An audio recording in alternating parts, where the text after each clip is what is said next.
Hai, Assalamualaikum dan selamat sejahtera kepada semua sahabat-sahabat trader.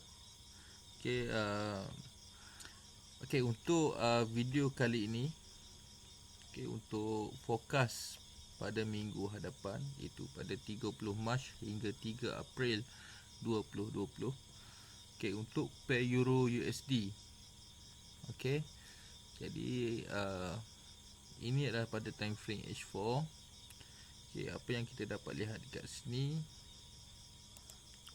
Sepanjang minggu lepas berlaku satu kenaikan ataupun buyer mendominasi market untuk pair Euro USD pada minggu lepas, di mana kita dapat lihat di mana ada zone dominan kat sini.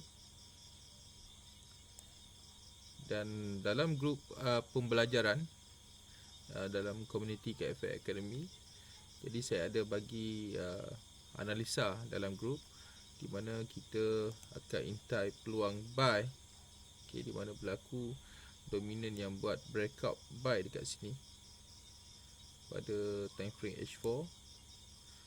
Ada candle breakout zone dominan di mana buyer cuba menguat dekat sini dan akhirnya dia buat lagi kenaikan dan berlaku dominan rebound pada time frame H4. Kemudian dia buat retest pada SNR di dalam zone dominan dan kemudian dia teruskan perjalanan naik ataupun perjalanan untuk bullish. Baik, ini sedikit lebih kurang untuk chart pada ataupun pergerakan pada minggu lepas. Untuk pada minggu ini, apa yang kita dapat lihat ataupun kita dapat filter melalui candlestick price action, terutama candlestick dominan, dan dekat sini apa formation yang ada, formasi candlestick. Untuk Euro USD masih lagi kuat buy, buyer masih lagi kuat, tidak ada tanda untuk buat penurunan, tidak ada tanda daripada seller cuba menguat. Jadi kalau kita perhatikan dekat sini, perhatikan daripada kenaikan, bermula daripada kenaikan dengan setup candlestick dominant. Kemudian tidak ada satu pun dominan yang buat breakout sell ataupun seller cuba memberitahu untuk buat pergerakan turun. Jadi dekat sini sepanjang kenaikan tidak ada satu pun dominan yang breakout sell, maka tidak ada pergerakan bearish yang berlaku. Jadi untuk minggu hadapan pun masih lagi sama apa yang saya dapat lihat melalui formasi candlestick dekat sini. Untuk time frame H4 tidak ada tanda untuk turun. Pada time frame daily juga masih lagi belum ada tanda untuk buat penurunan, ataupun masih lagi akan berlaku kenaikan. Baik, untuk time frame H4, key kita adalah untuk pair Euro USD, kita gunakan key untuk time frame H4 di mana buy masih lagi valid. Dan untuk pada minggu hadapan, hari Isnin, bermula hari Isnin, kita akan cuba lihat jika ada setup dominan pada time frame H1.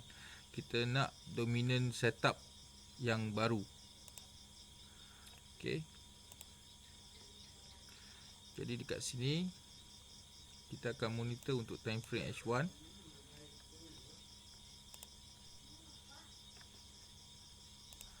Jika berlaku zone dominan untuk permulaan ataupun pada awal minggu, market dibuka ataupun pasaran dibuka untuk pair Euro USD. Jadi kita akan tunggu dominan yang breakout, ada candle dominan breakout buy untuk kita buat entry ataupun untuk sambung perjalanan, bersambung perjalanan naik, itu untuk buy. Jika ada satu setup dominan yang valid berserta dengan breakout bull, maka kita akan intai untuk buy.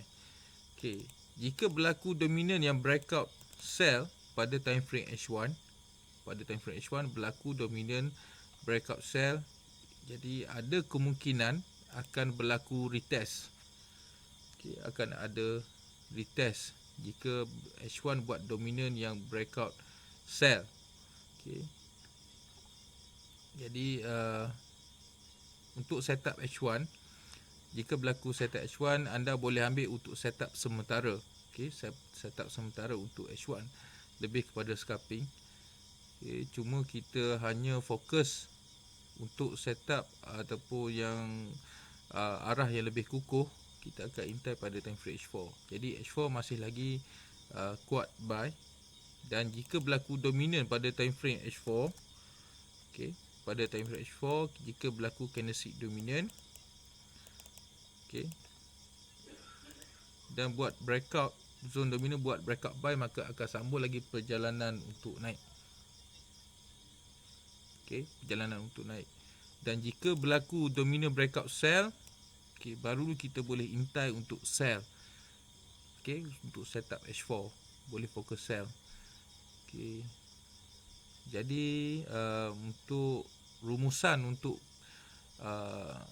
pair Euro USD, okay, yang pertama, buy masih kuat, tidak ada tanda seller cuba menguat, kecuali jika berlaku dominant breakout sell pada time frame H4, baru kita boleh intai sell. Okay. Kemudian jika berlaku dominant, okay, breakout buy, kita akan terus boleh intai untuk buy. Dan juga satu lagi keadaan, jika dia buat dominant breakout sell, okay, kita boleh intai sell. Dan kemudian jika berlaku reversal, sebarang reversal dan price naik mematikan setup sell, maka dekat situ kita akan sambung kembali untuk buy. Maka dekat situ buyer lebih mengatasi seller. Okay, itu keadaan yang ketiga. Jadi rumusannya, H4 masih lagi buy, dan cuma kita nak tunggu H1 untuk setup re-entry, kita boleh hintai pada setup H1. Jika H1 pada time frame H1 buat dominant breakout buy, kita terus boleh hintai pada time frame kecil, iaitu pada lower time frame untuk buy. Stop loss seperti biasa, seperti yang saya sudah ajarkan dalam video-video sebelum ni, cara untuk setkan stop loss, iaitu pada lower time frame, pada time frame 15. Dan TP adalah pada time frame H4 ke atas, H4 ataupun time frame daily, iaitu dalam zone SNR ataupun zone dominan pada time frame H4 ataupun time frame daily. Okey. Itu untuk Euro USD. Okey. Assalamualaikum.